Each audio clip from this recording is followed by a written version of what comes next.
অসমৰ কি ঋণৰ বোজা বাঢ়ি গৈছে? কেইদিনমানৰ পূৰ্বে এগৰাকী ব্যক্তিয়ে কৈছে যে 1 লাখ টকা দৰমহা পোৱাৰ পিছত 48,000 টকাৰ মাহিলী কিস্তিত ফৰ্চুনাৰ লোৱাটো কিমান যুক্তিসংগত? এতিয়া সঁচা কি মিছা কি? প্ৰথমে আমি সাধাৰণ ব্যক্তি হিচাপে এই বিষয়টো বিবেচনা কৰি চালে কেনেকুৱা হয়।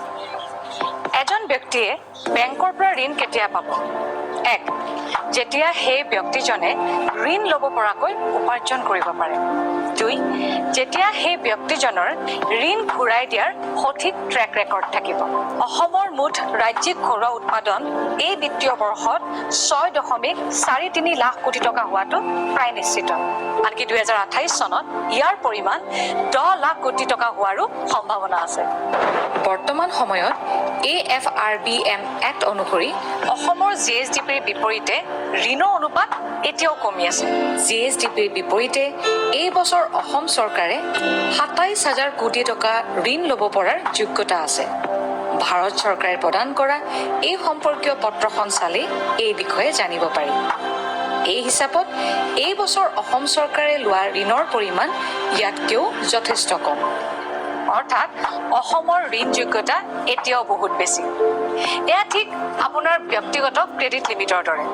আপোনাৰ উপাৰ্জন আৰু ট্ৰেক ৰেকৰ্ড অনুসৰি আপোনাৰ চিভিল স্ক'ৰো বাঢ়ি যায়। অৰ্থাৎ ই আপোনাৰ ব্যক্তিগত আৰ্থিক সবলতাৰ প্ৰমাণ। এতিয়া আহোঁ ঋণ আপোনাৰ বোজা কেনেকৈ হ'ব।